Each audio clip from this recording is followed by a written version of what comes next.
വയനാട് സുഗന്ധഗിരി ആദിവാസി ഭൂമിയിലെ മരമുറിയിൽ കൂടുതൽ പേർക്ക് പങ്കെന്ന വിവരം. ഇതു സംബന്ധിച്ച പരിശോധനയ്ക്കായി വനം വിജിലൻസ് കൺസർവേറ്റർ നീതുലക്ഷ്മി എന്ന ജില്ലയിലെത്തും. സുഗന്ധഗിരിയിലും സൗത്ത് വയനാട് വനം ഡിവിഷൻ ഓഫീസിലും പരിശോധന നടത്തും. മരമുറി അന്വേഷിക്കാൻ സർക്കാർ 4-അംഗ ഉന്നതതല സമിതിയെ ചുമതലപ്പെടുത്തിയിട്ടുണ്ട്.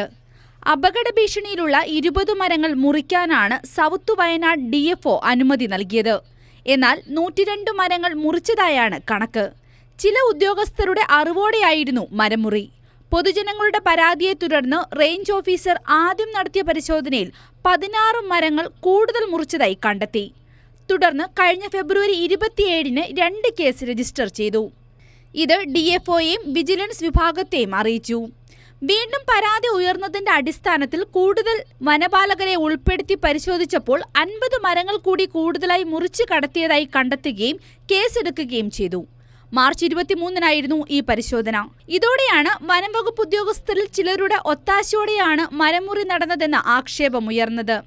താൽക്കാലിക വാത്രമാരൊക്കെ ഉണ്ടല്ലോ, അപ്പോൾ ഇവിടെ നിന്ന് കയറ്റുന്നുണ്ട്, 1-2 ആൾക്കാർ കയറ്റുന്നത്. നമ്മൾ പിന്നെ അത്ര ശ്രദ്ധിച്ചില്ല. സാധാരണ ഇങ്ങനെ പക്ഷെ ഇത്രയധികം മരങ്ങൾ മുറിക്കൽ സാധാരണ പതിവില്ലാത്ത ദുരന്ത ഭീഷണിയായിട്ടുള്ള ആ പരിസരത്തുള്ള മരങ്ങൾ മുറിക്കൽ ഒരു പതിവുള്ളതാണ്.